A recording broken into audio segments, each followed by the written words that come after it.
12ኛውን ሳምንት ክርስትና በኢትዮጵያ የሚለውን ዝግጅት ነው የማቀርበው እና 3 ወር ሞላን ማለት ነው ይህን ዝግጅት እያደረግን። በእነዚህ የ3 ወራት መሰናዶዬ ብዙ በረከቶችን እግዚአብሔር እንደሰጠኝ እርግጠኛ ነኝ።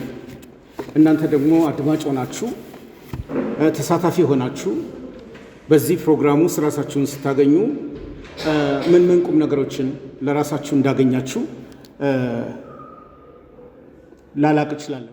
እንደ አድማጭ ተቀምጠን በተረጋጋ መንፈስ ውስጥ ሆነን ነገሮችን ስንመዝን የኔ ዓላማ የኔ ግብ እያንዳንዳችን ራሳችንን እንድንፈትሽ በሕይወት እያለን በክፍል 1 ላይ እንደተናገርኩት በመጀመሪያው መግቢያ ላይ በቁም የሞትን ሰዎች ነን ወይስ ደግሞ በቁም ሕይወታችንን እየመራን በሕይወት እንዳለን የሚያረጋግጥ የኑሮ ዘይቤን እንከተላለን ወይ የሚል ጥያቄ ነው ያቀረብኩት። ሰዎች በሕይወት ሆነው የሙት ሰውን የሕይወት መገለጫ ሊኖሩት ይችላሉ። የተሰጣቸውን በአግባቡ እስካልተጠቀሙ ድረስ ተንቀሳቃሽ ሰዎች ናቸው። ግን በሬሳ ሳጥን ውስጥ ያልገቡ ያልተቀበሩ ሰዎች ሆነው ሊገኙ ይችላሉ፣ ማናችንም ብንሆን። ስለዚህ ሕያውነት ያለን የጌታ ልጆች መሆናችንን በሚያረጋግጥ መንገድ ምድራዊ ዜግነትንና ሰማያዊ ዜግነትንም የያዝን ሰዎች መሆናችንን የሚያረጋግጥ የሕይወት ዘይቤ እንዲኖረን ለግሌ እፈልጋለሁ። ለእናንተም የኖሩ ነው የምመኘው። ስለዚህ ቤዛ ባፕቲስት ቤተክርስቲያን ላለፉት 30 ዓመታት ስትኖር ሕይወቷን እንድትፈትሽ መፈተሽ ብቻ አይደለም፣ የተነሳንበት ዓላማ ለብዙዎች በረከት መሆን ነው እና ያ በረከት የመሆን አቅጣጫችንን ለማዝለቅ ክርስትና በኢትዮጵያ ምድር ላይ ያኖረውን አሻራ ነው እየተናገርኩ ያለሁት። ባለፈው ሳምንት ባቀረብኩላችሁ አቅርቦት አኖሲሞስ ነሲብ ለሰፊው የኢትዮጵያ ማህበረሰብ ብዬ ስል ለኦሮሞ ማህበረሰብ፣ ኦሮምኛ ቋንቋ ለሚናገረው ማህበረሰብ የወንጌልን መልእክት ይሰማ ዘንድ የአባ ሮሜን መጽሐፍ ቅዱስ የአማርኛውን በመጠቀም የኦሮምኛ መጽሐፍ ቅዱስ ያዘጋጀልን ጉምቱ ሰው ነው። ያ መጽሐፍ ቅዱስ ኦሮምኛ በሚችሉት ማህበረሰቦች መካከል ተገኝቶ ያመጣቸውን ለውጦች ነው ያነሳሁት። እሱ በትርጉም ስራው ላይ ቢቆምም ነገር ግን ሁለት ሴቶች አስቴር ገኖ እንደገና ሊዲያ ገርቦ ተብላ የምትጠራው የእሱ ሁለተኛ ሚስት በዚህ የመጽሐፍ ቅዱስ ትርጉም ላይ ያኖሩትን አሻራ በማሳየት በእግዚአብሔር መንግስት ስራ ውስጥ ወንዶች ብቻ ሳይሆን ሴቶችም ትልቅ ድርሻ ተወጥተው እንደነበረ አመላክቻለሁ። የአባቶች ዘመን ብቻ ብለን የምንለው ሳይሆን እናቶችም ያደረጉትን አስተዋጽኦ በዝግጅቴ ውስጥ አንስቻለሁ። የዛሬ ዝግጅቴ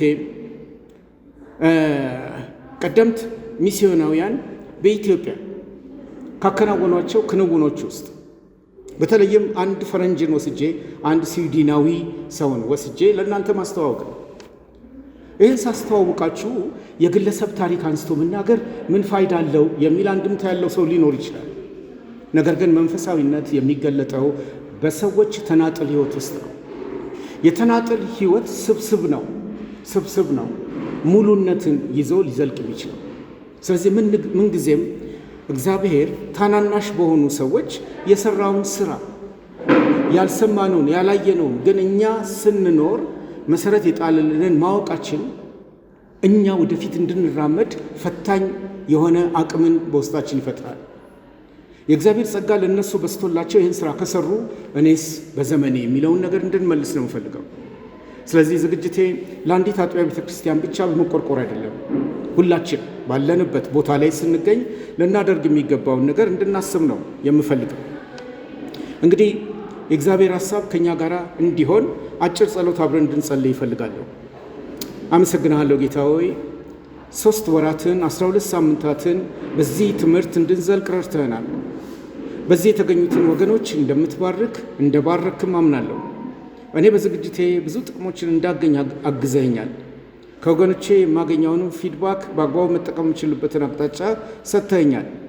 ዛሬ በምንናገርለት ሰው በሰራው የጽሑፍ ስራ ውስጥ ምን ልናስተውል እንደምንችል አንተ ራስህ አግዘህን ልንማር የምንችለውን ነገር እንድናስተውል እርዳን። በኢየሱስ ክርስቶስ ያው ስም 20ኛው ክፍለ ዘመን ላይ ከተሰሩ ስራዎች ውስጥ በ20ኛው ክፍለ ዘመን ላይ ከተሰሩ ስራዎች ውስጥ የ1928ቱን ስራ ነው ይዤላችሁ የቀረብኩት። የ1928ቱ ስራ በዚህ መጽሐፍ ላይ ተቀምጧል። ይህ መጽሐፍ ሃርድ ከቨር እንዲኖረው ስለሰራሁለት እንጂ የመጽሐፉ የውስጥ ገጽ ይሄ ነው። የአንድ አራሽ ንግግር የሚል ነው። በ1928 ዓ.ም ቀዳማዊ ኃይለ ሥላሴ በነገሱ በ5ኛው ዓመት ለህትመት የበቃ መጽሐፍ ነው። በ1928 ለተጻፈው መጽሐፍ መቅድም የሰጡት ለዚህ መጽሐፍ መቅድም የሰጡት ስዊድናዊ ጸሐፊ በአማርኛ ቋንቋ የተካኑ ናቸው። ሚስዮናዊ በአማርኛ ቋንቋ ሲካል አማርኛን አቀላጥፎ ችሎ ለኢትዮጵያውያን በዚህ ቋንቋ መልእክትን በሚያስተላልፍበት ጊዜ እንድንገረም ከሚያደርጉን ዋና ነገሮች ውስጥ አንዱ እሱ ነው የሚሆነው። በመቅድሙ ላይ ለዚህ መጽሐፍ የተናገሩት አጭር ንግግር እንደዚህ የሚል ነው። ሰባኪዎች በዚህ መጽሐፍ መቅድም ላይ ያለ ነው። ሰባኪዎች በልዩ ልዩ መንገድ ይሰብካሉ። ሕግን ሳይነካ ወንጌልን ብቻ የሚሰብካለ። የወንጌልን ቃል ሳይነካ ሕግን ብቻ የሚሰብካለ። ሕግና ወንጌል ከቶ አይለያይም። ጸጋውን እንዲሁ የሚሰጥና ቅድስናን የሚፈልግብን አንድ አምላክ ነው። እውነት ቢጣፍጥ ወይም ቢመር ዘወትር ይጠቅማል። ከሺህ ውሸት አንድ እውነት። እውነት ሰማያዊ ግርማ ያለው ግንባራም ነው። እውነት በንጉሥ አፍ ተነግሮ አይከብርም፣ በገበሬ አፍ ተነግሮ አይዋረድም። ይህ መጽሐፍ ጥቂት በርበሬ አንኩቼ አስነኩቼ እኔው የፈተፈትኩት ፍትፍት ነው። ሰው የቀረበውን እንዲበላልኝ ብዬ አልፌ አልፌ በኢትዮጵያ ምሳሌዎች ቀመምኩት። ፍትፍቴን ብሉልኝ ለጤና ያደርግላችሁ ነው የሚለው መቅድሙ በ1928። ይህን የሚያስነብበን ኦሌ ኤሪክሰን የሚባል የስዊድን ሚስዮናዊ ነው። ይህን መቅድም እንዳልኳችሁ የአንድ አራሽ ንግግር በሚል በዚህ መጽሐፍ ውስጥ ነው ያስቀመጠው። የምታዩቸው ሰዎች የሚስብ እይታ አሁን ላለኑ ትውልድ ያለው አይመስልም። ነገር ግን የገበሬ ሕይወትን የሚገልጹ የጎጆ ቤት ውይይትን የሚገልጽ የሁለት ሰዎች ንግግርን በፊት ለፊት አሳይቶ የአንድ አራሽ ንግግር የሚል ርዕስ ነው የተሰጠው። ይህ ተፈሪ መኮንን ቀዳማዊ ኃይለ ሥላሴ ተብለው በነገሱ ቅድም እንዳልኳችሁ በ5ኛ ዓመት ላይ የቀረበ የ20ኛው ክፍለ ዘመን ሰነድ ነው። ክርስትናን በኢትዮጵያ የማስተዋውቀው ሰነዶች ላይ ብቻ ተኩሬ ነው ብያቸዋለሁ። የ20ኛው ክፍለ ዘመን ላይ የተጻፉ ሰነዶችን ሁሉ እያግበሰበስኩ ወደ እናንተ አላመጣም። የነጠሩ በሌሎች ምስክሮች የጸኑ መረጃዎችን ነው የማነሳላችሁ። እንግዲህ ይህ ሰው ይህን ቀድሞ በ1920 ዓመተ ምህረት ለታተመው የመጽሐፍ ቅዱስ ታሪክ በአማርኛ መጽሐፍም ላይ መቅድም አዘጋጅቷል። በ1920 በድጋሜ የታተመው መጽሐፍ የመጽሐፍ ቅዱስ ታሪክ በአማርኛ የሚል ነው። ግን የታተመው ለመጀመሪያ ጊዜ በአፄ ቴዎድሮስ ዘመን በአፄ ቴዎድሮስ ፍቃድ የታተመ መጽሐፍ ነው። እንደገና ሪፕሪንት በሚደረግበት ጊዜ ነው በ1920 ዓመተ ምህረት ለዛኛውም የመጽሐፍ ቅዱስ ታሪክ በአማርኛ ይሄ ኦሌ ኤሪክሰን ለዛ መጽሐፍ ለቴዎድሮስ ዘመነኛ መጽሐፍ እንደዚሁ መቅድም ሰጥቷል። መቅድም ሲሰጥ በአፄ ቴዎድሮስ ዙሪያ የተሰባሰቡ ነጮች እነማን ነበሩ የሚለውን ያመላክተናል። ሰላዮች በዙሪያቸው ሊኖሩ ይችላሉ። የተለያየ ተልእኮ ያላቸው የተለያዩ ሀገር ሰዎች በዙሪያቸው ነበሩ። በዙሪያቸው ከነበሩት ግን እውነተኛ የሆኑ ሚስዮናውያንም እሳቸውን ከሙያ ጋር አቅርቦት ያላቸውን በእሳቸው ዙሪያ ነበሩ። ከነበሩት ሰዎች ውስጥ ነው የአውሮፓ ዜግነት ያለው ማርቲን ፉላድ የሚባል ሰው የእሳቸው አማካሪ ነበር። ማርቲን ፉላድን ባለፈው ሳምንት አንስቼላቸዋለሁ። የአባ ሮሜ መጽሐፍ ተተርጉሞ ለብዙ ዓመታት ካገለገለ በኋላ በ1887 እንደገና ሪኤዲት ያደረገ ሰው ነው ማርቲን ፉላድ ግሪክም ዕብራይስጥም የሚችል ነው። የኢትዮጵያ ሊቃውንትን አሰባስቦ ያን መጽሐፍ ቅዱስ የአባ ሮሜን ሙሉ መጽሐፍ ቅዱስ ክፍተቶቹን በማሟላት ከኢትዮጵያ ሊቃውንት ጋር በመሆን ከኢትዮጵያ ሊቃውንት ጋር ስንል በኢትዮጵያ ኦርቶዶክስ ቤተክርስቲያን ካሉት ሊቃውንት ጋር ማለት ነው። እሱ ሰው ለአፄ ቴዎድሮስ መጽሐፍ ጽፎ አቅርቧል። የመጣው ወደ እሳቸው የተቀላቀለው በ1880ዎቹ ሲሆን ከመናኝ ሚስዮናውያን ዘ ፒልግሪም ሚሽነሪስ ከሚባለው ቡድን የወጣ ሰው ነው። የመናኙ ጉዞ የሚል መጽሐፍ ስንቶቻችሁ እንደምታውቁ አላውቅም። የመናኙ ጉዞ ዘ ፒልግሪም ፕሮግረስ፣ የመናኙ ጉዞ የጆን ቡኒያን መጽሐፍ ነው። ተተርጉሞ ብዙዎች ሰዎች ሲጠቀሙበት አይቻለው፣ እኔም ጭምር። አስገራሚ መጽሐፍ ነው። ከዛ እሱን ከሚደግፉ ሰዎች በሚስዮናዊነት የመጣ ነው ማርቲን ፉላድ መጽሐፍ ጻፈ በአማርኛ ቋንቋ። የመጽሐፉ ርዕስ የመጽሐፍ ቅዱስ ታሪክ በአማርኛ የሚል ነው። የመጽሐፉ የቅርብ ጊዜ እትም ብዬ ስል ከ40 ዓመት በፊት የታተመው በእጄ ላይ ያለ ከሱ ላይ የተጠቀምኩትን ነው ወደ እናንተ ማደርሰው። መጽሐፉ ለኢትዮጵያውያን ታትሞ እንዲደርስ ንጉሱ መፍቀድ ነበረባቸው። ስለዚህ ለአፄ ቴዎድሮስ የሰራውን የቁም ጽሑፍ በእጅ የተጻፈውን ጽሑፍ አቅርቦላቸዋል። አይተውት እንዲታተም ይፍቀዱልኝ የሚል። ንጉሱ ግን ምላሽ አልሰጡም። 2 ወር፣ 3 ወር፣ 4 ወር፣ 5 ወር፣ 6 ወር፣ 7 ወር፣ 8 ወር መልስ አልሰጡም። ቀረብ ብሎ ሄዶ ይህን ነገር አስታወሳቸው። ንጉሱ ያሉት አልረሳሁትም፣ ይህን መጽሐፍ የጻፍከው ለካ አንተ ነህ ነው ያሉት። እሳቸው አዎ እኔ ነኝ የጻፍኩት ነው ያለው። የጻፈው ስለምንድን ነው ብለው ራሳቸው መልሰው ጠይቀውታል። የጻፍከው ስለምን ነበር ብለው እሱ የአገረው ሕዝብ በጎ ነገር እንዲማሩ ብዬ ወደ ሀገሬ ወደ አውሮፓ ሰድጄ ለማሳተም አስቤያለሁ። ከታተመም በኋላ ብዙ መጽሐፍት ወደዚህ አስመጣለሁ ብዬ ነው ያላቸው ለቴዎድሮስ ለንጉሱ። እሳቸው ያሉት መጽሐፉ እጅግ አስደስቶኛል፣ ብመልስልህ ትወዳለህ ወይ ብለው ጠየቁት። አዎን እንዳሳትመው ቢመልሱልኝ በወደድኩ አላቸው። የእሳቸው መልስ ይህን መጽሐፍ እጅግ ወድጀዋለሁ፣ ይህን ለእኔ አስቀረዋለሁ። የአገሬ ሰዎች እንዲያርቅቀው እንዲያሳምረው አልጻፉም። አንተ እንደገና ደግም ጽፈ አስልክና አሳትም ነው ያሉት። መጽሐፉ ለራሳቸው ያስቀሩት። መጽሐፉን ግን ወድጀዋለሁ ነው ያሉት። እውነት መጽሐፉ የሚወደድ ነበር ወይ? በአማርኛ የተዘጋጀው መጽሐፍ የሚወደድ ነበር ወይ? በሚያስገርም ሁኔታ መጽሐፉ ክርስቶስን ማዕከል ያደረገ የድነት መንገድ ከኢየሱስ ክርስቶስ በቀር ሌላ ምንም አማራጭ እንደሌለ ከዘፍጥረት 1:1 ጀምሮ እስከ ራእይ መጨረሻ ድረስ ያሉትን ዋና መሰረታዊ ነገሮችን አካቶ የተጻፈ መጽሐፍ ነው። እሱን ነው ቴዎድሮስ የወደዱት። ማርቲን ፉላድ እንደገና ጻፈው ስላሉት ቅር አልተሰኘም። እንደገና በቁም ጽሑፍ ጽፎ ወደ ሀገሩ ልኮ አሳትሞ በርካታ መጽሐፍት ወደ ኢትዮጵያ ገብተው ተሰራጭተዋል።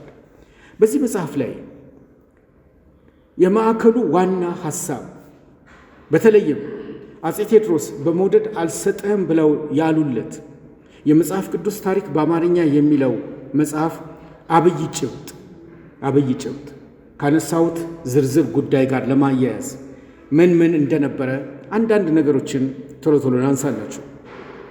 መጽሐፉ ወደ ዝርዝር መልእክቱ ከመግባቱ በፊት ወደ ኢየሱስ ለመምጣት ወደ ኢየሱስ ለመድረስ በሚጥሩ ሕፃናት ስዕል ደምቋል። ስዕል ነበር እንዴ? አዎ ነበር። ለሕፃናት የሚመቹ ስዕሎች በየውስጡ ነበሩ። በስዕሉ ኢየሱስ ክርስቶስ ልጅ አቅፎ ነው የሚታየው። ብዙዎች በእግሩ አጠገብ ልጆች ተኮልኩለው ነው የሚታየው። በእናቶቻቸው እጅ ያሉ ሕፃናት ወደ ኢየሱስ ለመድረስ ሲንጠራሩ ነው የሚያሳየው በውስጡ ያለው መጽሐፍ። በእርሱ ጀርባ የቆሙት ሰዎች ደግሞ በትዝብት ሲመለከቱ ነው የሚያሳየው። በትዝብት ሲመለከቱ በዚህ ስዕል ስር ግን ሕፃናትን ተዉ፣ አትከልክሏቸው፣ ወደ እኔ ይመጡ ዘንድ መንግሥተ ሰማያት እንደዚህ ላሉት ናትና የሚለው ከስር ተቀምጧል። ማቴዎስ 19:14 መጽሐፉን የምታዩበትን ሁኔታ ሌላ ጊዜ አመቻቻለሁ።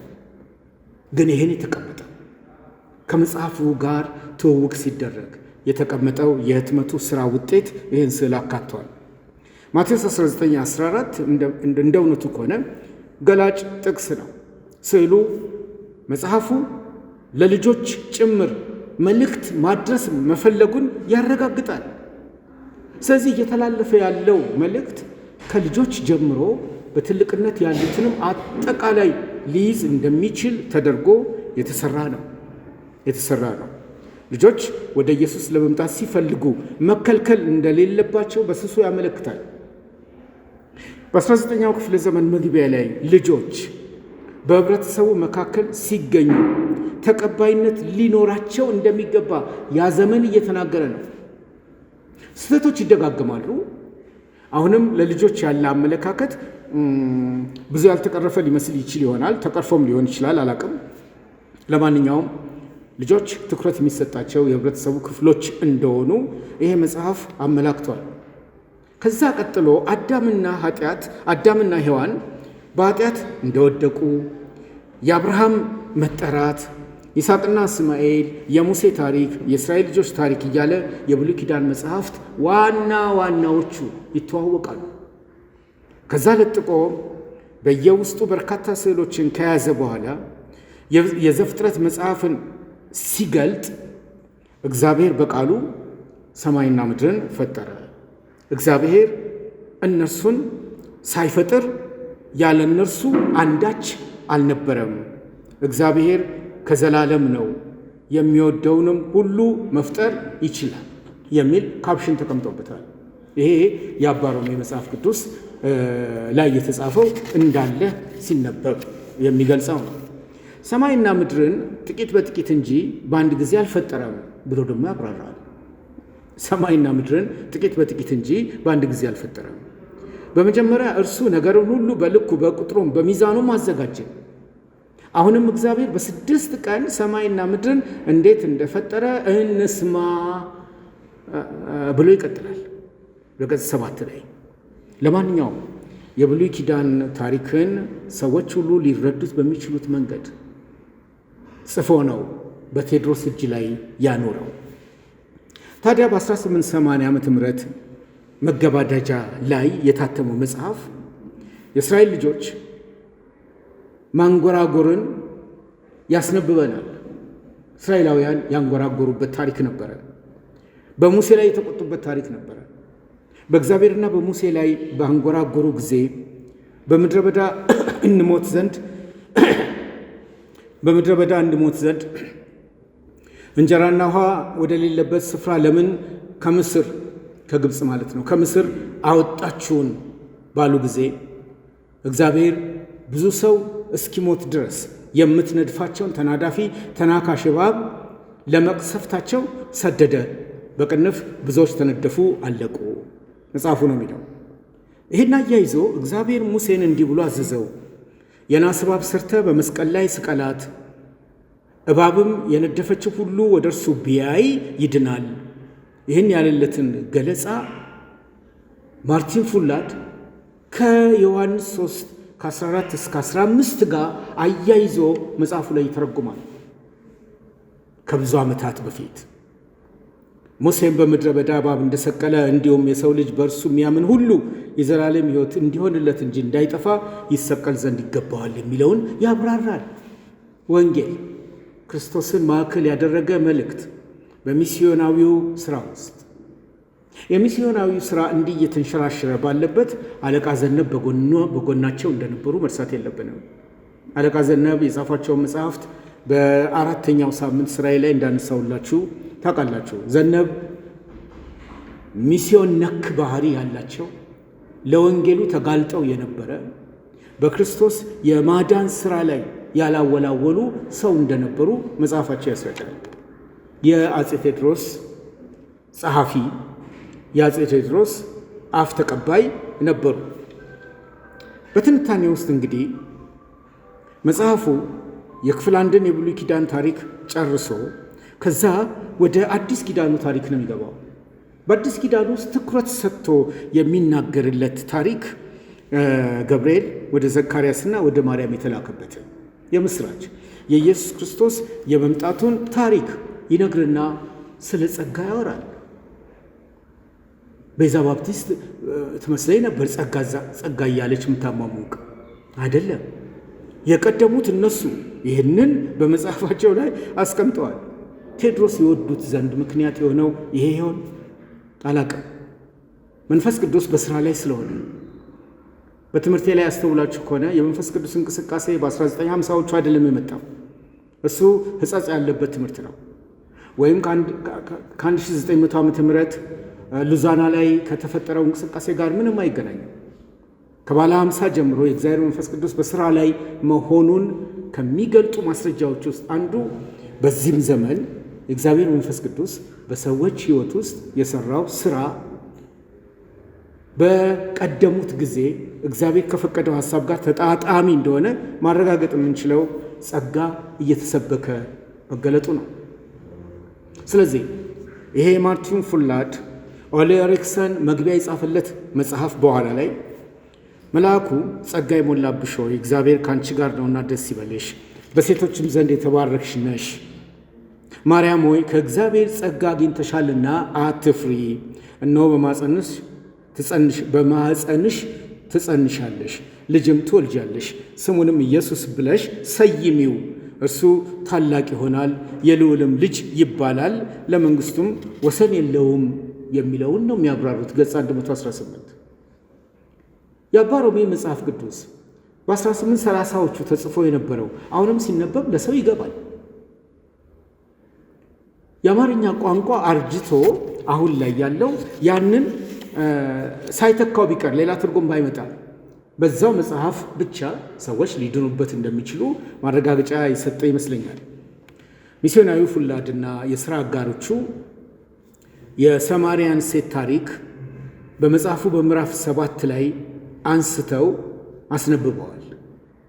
በተለይ ሴቲቱ ማድጋዋን ትታ ወደ ከተማ ገባች፣ ለሰዎችም አለች፣ ኑ ያደረግኩትን ሁሉ የነገረኝን ሰው እዩ እንጂ ክርስቶስ ይሆናል በማለት ብዙዎች ወደ እርሱ መጥተው ያሉትን እሱ ክርስቶስ መሆኑን ያረጋገጡበትን ታሪክ በዮሐንስ ወንጌል 6:35 ላይ ካለው ጋር አጣጥሞ ያቀርባል።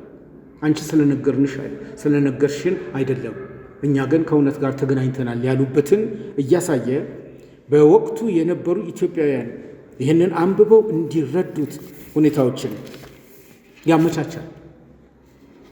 በዛ መጽሐፍ ውስጥ በዋናነት የተላለፈው መልእክት ክርስቶስ መራሽ መሆኑ ብቻ 66ቱ ቅዱሳት መጽሐፍት የሚያስተላልፉት መልእክት ሁሉ ስለ እኔ ተጽፏል ያለለትን የኢየሱስ ክርስቶስን ታሪክ መግለጥ ነው። ያ መጽሐፍ በእንደዚህ አይነት ሁኔታ ከተገለጠ ራሱ ኦሊ ኤሪክሰን መቅደም ከመጽሐፍ ተሻግሮ መጽሐፍ ሲጽፍ የአንዳራሽ ንግግር ብሎ መጽሐፉን ሲያሳትም ይሄ የአንዳራሽ ንግግር ምንድን ነው በውስጡ የያዘው? ከማንስ ወስዶ ነው ይህንን መጽሐፍ የጻፈው? ሐሳቡን ከነማን ወስዶ ነው ይህንን ትልቅ በረከት ያለውን መጽሐፍ የጻፈልን? ኦሊ ኤሪክሰን እሱ በነበረበት ዘመን በነበረበት ጊዜ በእንግሊዝ ሀገር ደምቆ የወጣ ሰባኪ ነበር። ቻርልስ ስፐርጀን ይባላል። ቻርልስ ስፐርጀን መላው የፕሮቴስታንቱ ዓለም መላው የባፕቲስት ቤተ ክርስቲያናት የሚያከብሩት የሚወዱት ሰው ነው።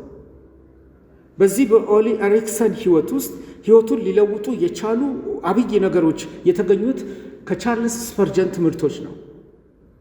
የቻርልስ ስፐርጀን ትምህርት በኦሊ ኤሪክሰን ሕይወት ውስጥ ትልቅ ስፍራ አግኝቶ ስለነበር ኢትዮጵያውያን በአማርኛ ቋንቋ እሱ ያስተማራቸውን ትምህርቶች በወጉ ሰርቼ ባቀርብ አድማጭ ላገኝ እችላለሁ በሚል እምነት ነው ይሄን መጽሐፍ ያዘጋጀው።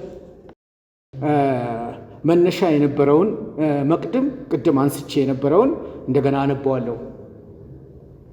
ስለ መጽሐፉ አጠቃላይ ነገር ሲናገር የኢትዮጵያን ባህል አጥንቶ የኢትዮጵያውያንን ምሳሌያዊ ንግግር አጥንቶ ፈሊጣዊ ንግግሮች እንዴት እንደሚጠቀም ራሱ ተረድቶ ለሚደርሳቸው ማህበረሰቦች ራሱን የገለጠበትን የመቅደም ታሪክ ነው ማነበው።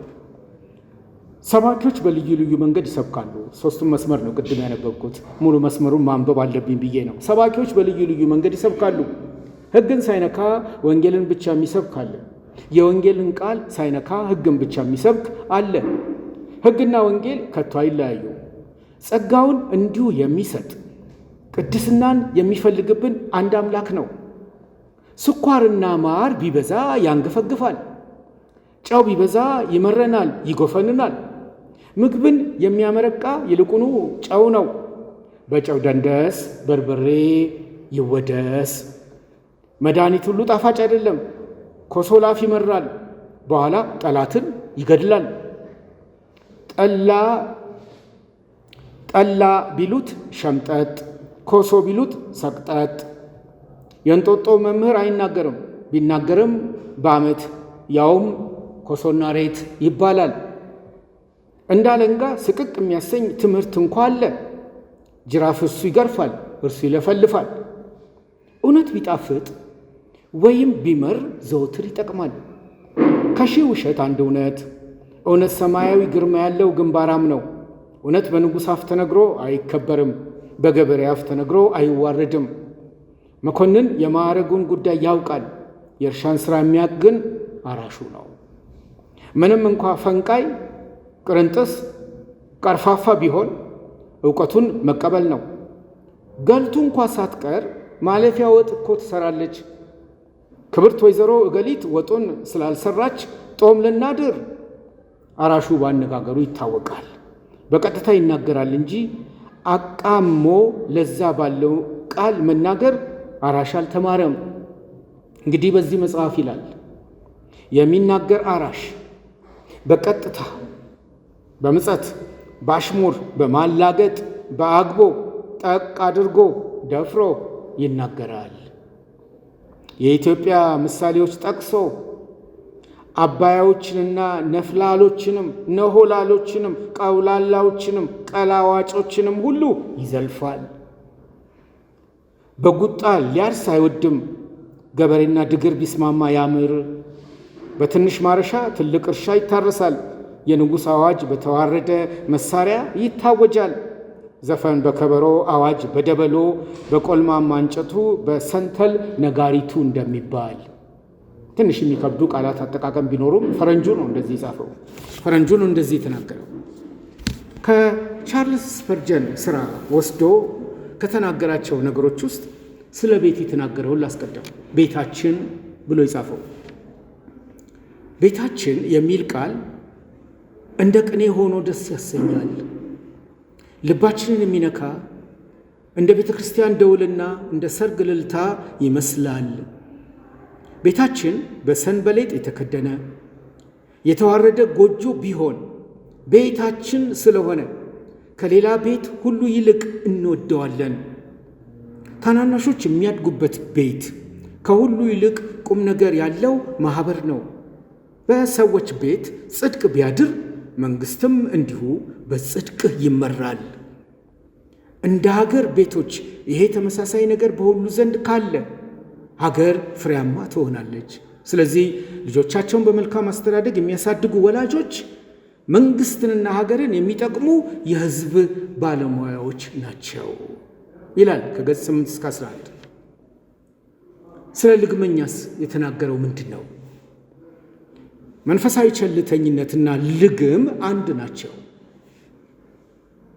መጽሐፍ በፍርሃትና በመንቀጥቀጥ ደህንነታችሁን ፈጽሙ ብሎ ይመክረናል። አንዳንዱ ግን ብርን ለማግኘት ይቅበጠበጣል። መንፈሳዊ ባለጠግነትን ለማግኘት ግን አንድን ጣት አያንቀሳቅስም። አንድን ጣት አያንቀሳቅስም። እነርሱ ስለ ነፍሳቸው ደህንነት ቤተ ክርስቲያን ልታስብላቸው ይከጅላሉ። መንፈሳቸው በዚህ ልግመኝነት መርጧልና ይደነዝዛል። የገዛ ራሱን ሊያቆም የማይወድ መጥፎ አንገተ እርጉም ይሁን። የዳኝነት እውቀት በገዛ ቋንቋቸው ቀርቦላቸው ሳለ ችላ ብለው ያዩታል። ወስፌ ቢለግም ቅቤን እንኳን አይወጋምና ወዮ ለሱ። ገጽ 12 ስለ ልግም ጠንካራነትን በሚመለከት የሚፈልጉትን አውቀው ሐሳባቸውን ሳይለውጡ በተረዳበት እውነት ሳይነቃነቁ የሚጸኑ ሰዎች ስለ ክርስቶስ መከራ እየተቀበሉ ሰማዕታት እንኳ ሊሆኑ ይችላሉ። ዳሩ ግን ጭንቅላት የሌላቸው የጠመሙ እብሪተኞች በስህተታቸው ቢጸኑ ከእርሳቸው ጋር አብረው የሚኖሩትን ወይም በሥራ ከእነርሱ ጋር የተቆራኙትን ሰዎች መከራ አጥግበው ሰማዕታት ያደርጓቸዋል። ለሕፃናትና ለልጆች ፍቅርና ጠንካራነትን ማሳየት ወገኖቼ ያስፈልጋል። ሁልጊዜም እንደ ፍቃዳቸው አይሆንም። ዳሩ ግን ዘወትር ፍቃዳቸውን ማጥቃት አይገባም፣ ለማስተማር መጣር እንጂ። ተስፋን በሚመለከትስ ኦሊ ኤሪክሰን ለኢትዮጵያ ማህበረሰብ ምን ለገሰ? ተስፋችንን የምንመሰርትበት ጽኑና ለዘላለም የማይናወጥ አለት ኢየሱስ ክርስቶስ ብቻ ነው። የዓለም ሁሉ ተስፋ ወደ እርሱ ወደ መድኃኔ ዓለም ነው የሚንጠራራ። በእርሱ ብናምን የዘላለም ሕይወት አለን። ይህ ባለጠግነት በእጃችን የተሰጠን ነው እንጂ ለማግኘት ተስፋ የምናደርገው ነገር አይደለም። በዚያ የሚኖር በአንድ ነገር እንኳ አይግባባም። በዚያ ቆሞ በሕይወት ቢሆን በሞት የሚያሸንፈው አንድ እንኳ እንደሌለ እርግጠኛ ተስፋ አለው። ከንቱ ተስፋ በስባሳ መሰላል የሚወጣ ሰው ከንቱ ተስፋ በበስባሳ መሰላል የሚወጣ ሰው ወድቆ አንገቱ ይወላገዳል ይሰበራልም። የገዛ ነፍስህን የምትወድ ከሆነ በዛ መሰላል መውጣት አትሞክር ነው የሚለው ገጽ 37 ላይ ኦሊ ኤሪክሰን በ1928 አማርኛን ቋንቋ አጥንቶ የክርስቶስን ሐሳብ ለማሻገር የእኛን ብሂሎች የእኛን ስነ ቃሎች ሁሉ የገዛ ገንዘቡ አድርጎ በእኛው ቋንቋ የጻፈልን የተመቸውን ጊዜ ስለማሳለፍ እግዚአብሔር ጊዜ ሰጥቶ ያን ጊዜ ስለማሳለፍ የተመቸውን ጊዜ ዘወትር በከንቱ የሚያሳልፍ ወዝጋቢዎችና ወዘፍዛፎች አሉ። ባቡር ሲነሳ ይተኛሉ። ቸኩለው ተሰክስለው እየተንተፋተፉ እንደ ውሻ ክልፍልፍ ውትፍትፍ እያሉ ወደ ባቡር መሳፈሪያ ሲደርሱ ባቡሩ ጭልጥ ብሎ ሄዶ ይቆያቸዋል። ዓይናቸውን እያሻሹ አይ ሰዓቴ በሌሊት ተኝቶ ኖሯል ይላሉ። ብዙዎች የኢትዮጵያ ምሳሌዎች ግን የተመቸውን ጊዜ እየጠበቅን እንድንጠቀምበት ይመክሩናል። አባት ሳለ አጊጥ እያሉ፣ ጀንበር ሳለ ሩጥ እያሉ፣ ዳኛ ሲገኝ ተናገር እያሉ፣ ውሃ ቢጠራ ተሻገር እያሉ። ገጽ 48 ላይ ክርስትና በኢትዮጵያ ወደ ህብረተሰቡ እንዲደርስ ለክርስትና እጃቸውን የሰጡ ነጭ ጥቁር ሳይባል ትግሬ ጉራጌ ሳይባል ለክርስቶስ የተማረኩት እነሱ በውስጣቸው ያደረው አደራ በኦሊ ኤሪክሰን ሕይወት ውስጥ ይህን አሻግሮ መጥቷል። ኦሊ ኤሪክሰን ስለ ሐሜተኞችም ጽፏል። ሐሜት ከሰው ክፉ የሚያማ ከእንጨት ክፉ ጠማማ ባልንጀራ ቢታማ ለእኔ ብለህ ስማ የሚያማ ጠበኛ ዘወትር ይበል ከኛ። ሐሜት ምንም እንኳ ለሐሜተኛ ጨዋታ ቢመስለው ሐሜት ምንም እንኳ ለሐሜተኛ ጨዋታ ቢመስለው ለሚታማው ሰው ግን የሚገድል ፈንግል ነው፣ የሚያቆስል ጦር ይሆንበታል። በመርዛሙ ምላሳችን ነድፈን ሰውን ልንገድል እንችላለን። ሰውን የምንገድል በአፍ እንጂ በእጅ ብቻ አይደለም። ከሁሉ ይልቅ ባልንጀራችን የሚጎዳበት ደፍረን ብንነካና ብናራክስ ነው። አንድ ሰው ውሻውን አለው አልጨረግድህም፣ አልሰድብህም፣ ስምህን ግን አከፋብሃለሁ አለው ይባላል። ገጽ 52 ላይ አይምሮ ስለሌላቸው ሰዎች ምን አለ ኦሊ ኤሪክሰን ስዊድናዊው ሚስዮናዊ። አይምሮ የሌላቸው ሰዎች እንግዲህ በዚህ ትምህርት ውስጥ የመጀመሪያ ክፍለ ጊዜ ላይ እንዳነሳሁት ራሳችንን እንድንፈትሽ ነው። በሕይወት እያለን የሞትን ሬሳዎች በሕይወት እያለን በመቃብር በሳጥን ውስጥ ያለን ሰዎች ነን ወይስ የጌታን አደራ በሕያውነት አቅም እየተወጣን አለን የሚለውን ነው። ክርስትና በኢትዮጵያ በ20ኛው ክፍለ ዘመን በተጻፉልን ሰነዶች እኛን ራሳችን እንድንመዝን የሚያደርገን። ከዚህ አኳያ አእምሮ የሌላቸው ሰዎች እንዲህ ይመስላሉ። የዓለምን ምስጢር ሁሉ ፈጽመው ያወቁ የሚመስሉ ዕውቀት የሌላቸው ጉብሎች ሊቃውንት አሉ። ስንዴን ከገብስ አይለዩም። በርበሬ ከትልቅ ዛፍ የሚለቀም በሬ የሚታለብ ይመስላቸዋል። ውስጥ ነገሩ እንዲህ ሆኖ ሳለ ከእውቀታቸው ከፍታ አቆልቁለው ያልተማረውን መንጋ በንቀት ይመለከቱታል። በባዳ ቋንቋ እየተንተባተበ ከማንም ጎፋፋ ገበሬ የበለጠ ቢመስለው እጅግ ስቷል። ይህ ቦልቧላ ግዙፍ ተቀጭቶ ቢቀር ማንንም አይጎዳም። ሰራተኛና ገበሬ ቢሞት ግን የመንግስትና የሀገር ጉዳት ነው። ማንበብና መጻፍ ባይችል ሊያርስ፣ ሊመነጥር፣ ሊዘራ፣ ሊያጭድ ይችላል። ለመንግስት እየገበረ ሚስቱንና ልጆቹን በስራው ይመግባል። ክቡር ስለሆነ ለጥሰጥ ብሎ ሰላምታ ይሰጣል። ሳይማር ባለማወቅ መኖር የስንፍና ምልክት ቢመስልም ለሀገር ኩራት ሆኖ ይቀጥላል ይላል። አእምሮ የሌላቸው ሰዎች መገለጫቸው ምንድን ነው ብለን ትርጉም ብንፈልግ ዛሬም አእምሮ የሌላቸው ሰዎች የዚህ ተጋሪ እንደሆኑ ማረጋገጥ ያስችላል። ስለ ሴቶች ምስጋና ልናገር። ስለ ሴቶችና ስለ ጠባያቸው የሚናገሩ ብዙ የጥንት ዘመን ምሳሌዎች በኢትዮጵያ ይገኛሉ ይላል። ስለ ሴቶች መቼም መንግስት በተቀያየረ ቁጥር የሴቶች ጉዳይ ነው ይዞ የሚነሳው። የሴት ማህበር፣ የሴት ሚኒስቴር መፍጠሩ አይቀርም። አሁንም ጠቅላይ ሚኒስትራችን እንደዚሁ አድርገዋል። በሌላውም ዓለም ላይ ተመሳሳይ ነገር አለ።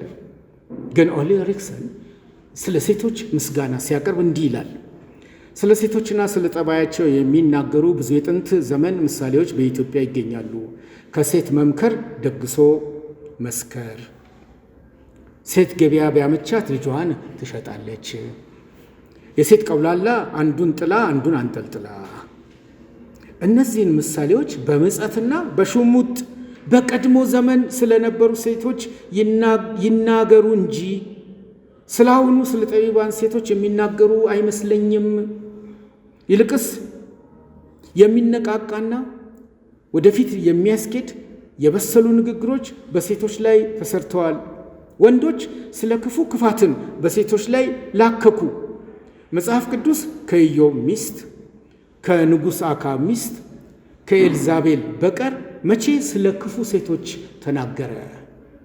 በአጠቃላይ መጽሐፍ ቅዱስ ስለ ቀና፣ ስለ ጠንካራ፣ ስለ ጀግና ሴቶች ተናገረ ከነዚህ ከሶስት ሴቶች ውጭ እንጂ ሴቶች ከወንዶች በእግዚአብሔር አምሳል እንደተፈጠሩ ቅዱስ ቃሉ አረጋግጠዋል።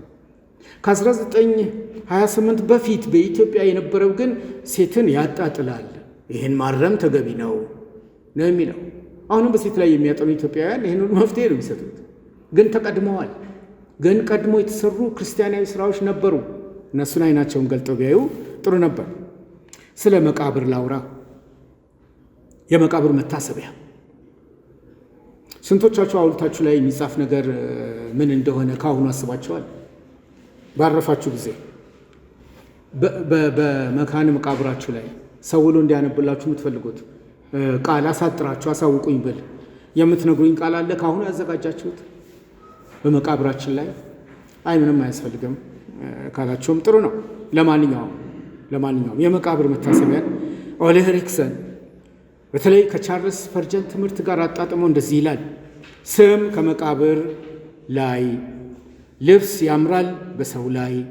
ሰው ሁሉ በሕይወቱ ሳለ በጎረቤቶቹ መካከል ለራሱ መታሰቢያን ማቆም ይገባዋል። ሙቶ ቶሎ የሚረሳ ሰው ነፍላላና ምናምንቴ መልጋዳ መሆኑ አይቀርም። እንደ ሞተ ወዲያው የሚረሳ ሰው ይሄ ነው ባህሪው። በሞታችን አንድ እንኳ ባያዝንና ባያለቅስልን ለአንድ ሰው እንኳ ወረታ አልዋልንም ማለት ነው። በመቃብር ላይ ውድ የሆነውን የመታሰቢያ ድንጋይ ከማቆም በምድር ላይ ለሚኖሩ ሰዎች ወንጌልን መስበክ፣ ድሆችን መርዳት ይሻላል። ሙታንንም ከማመስገን ሕያዋንን ማስተገን ይሻላል። ለሕያዋን ተገን ማለት ነው። ጊዜው ገስግሶ እንደ ወፍ ይበራል፣ ሰው እንደ አበባ ወይቦ ይጠወልጋል። ክብረቱ ሁሉ ይመነምናል፣ ኃይሉም ይደገድጋል። ጎበዝ ተቀጭቶ ይቀራል፣ ከወደደው ይነጠላል። ሞት ሁሉን ይነጥቃል፣ በዓለም ያለ ሁሉ ይጠፋል። የአምላክ ቃል ግን ለዘላለም ይኖራል ብሎ ነው በ1928 ላይ ኦሌ ኤሪክሰን ልኬቱን የሚያስቀምጠው። ገጽ 100 ላይ ነው የምታገኙት። ይሄ ሁሉ በዚህ በአንዳራሽ ንግግር ውስጥ ያለና የተካተተ ነው። በርካታ ነገሮች በውስጡ አሉ። የጻፍኳቸውን ሁሉ ለእናንተ ተናግሬ መግለጽ አልችልም። ለማንኛውም ግን በጽሁፍ ላደርሳችሁ የምችልበትን የራሴን መንገድ እጠቀማለሁ። መቃብርን ስላነሳው ግን መካነ መቃብር ብሎ ያለውን አንድ ብጨምር የተሻለ ይሆናል። መካነ መቃብር ከሚለው ውስጥ ስለ ኃጢአታችን በተሰቀለ በመድኃኒታችን አምነው ባረፉ በዘመዶቻችን መቃብር መስቀልን የተስፋን ምልክት እናቁም፣ አበባን እንትከልበት። ብዙዎች ሰዎች ጆሮን በሚያደነጉር ጩኸት በለቅሶ በዋይታ ዘመዶቻቸውን ይቀብራሉ። እስከ ዘላለም ከሞታቸው የማይጽናኑ ይመስላል። ጥቂት ቆይተው ወዳጆቻቸው ያረፉበትን ስፍራ ይረሳሉ። መቃብሩ እንደ አንድ ክምር ሆኖ ይቀራል። ከክምሩ በታች የሚያርፍ ሰው በዚች ዓለም አንድ ወዳጅ እንኳ ያልነበረው ይመስላል። መታሰቢያ በመቃብር ላይ ቢተከል፣ ቃል ቢቀረጽበት፣ ዓይንን ደስ የሚያሰኝና በሕይወት ላሉ ምክርና ትምህርት የሚሆንና የሚጠቅም ይሁን። በአንድ መቃብር ላይ እንዲህ የሚል ጽሕፈት አየው። እሱ ታግሎ አሸነፈ፣ እምነትንና ተስፋን ጠበቀ። ኃጢአተኛ በሚያርፍበት ትልቅ ክብረቱን ለማሳየት ግዙፍ ድንጋይ አይቁምለት። በመቃብር ላይ ቢያስፈልግ ትምክህት ይመካ፣ በክርስቶስ ፍቅር ሰላምን የምናገኝበት። የጠፉትን ለማዳን ለሞት ለበጎነት የምንተጋበት በሕይወትና በሞት ይሁን ስብዓትና ክብረት ብሎ ነው የሚጨርሰው። ስለዚህ የሃያኛው ክፍለ ዘመን የሚስዮናውያን ሥራ ከሆኑት ውስጥ አንዱ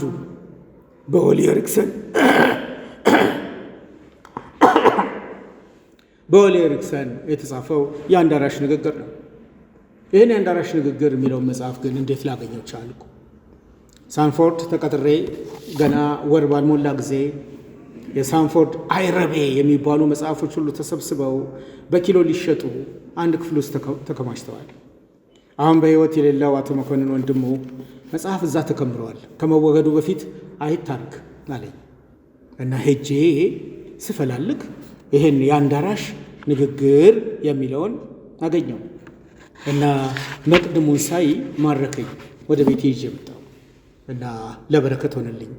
ሚስዮናውያን በሃያኛው ክፍለ ዘመን ኦሌ ኤሪክሰን ብቻ አይደለም በኢትዮጵያ የክርስትና ታሪክ ውስጥ ራሱን ያስገኘ፣ ሌሎችም አሉ። ከባፕቲስት ቤተ ክርስቲያናትም የቀደሙትን አንስቼ ወንዶችንም ሴቶችንም እናገራለን።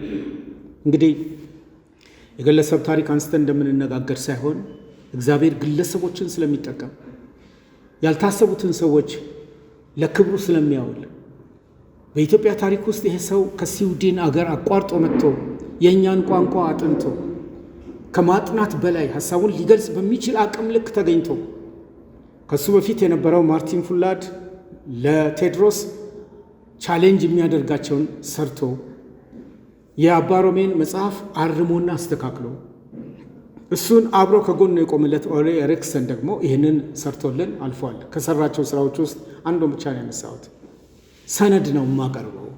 ከመጽሐፍት ያገኘሁትን በኢትዮጵያ የተፈጸሙ የክርስትና ገድሎችን ነው የምነግራችሁ እና የምናስተውለው አንድ ነገር ብቻ ነው። እኔስ ቤተ ክርስቲያኔስ የነገሥት አቅጣጫዬ የሚለውን ማሰብ ነው።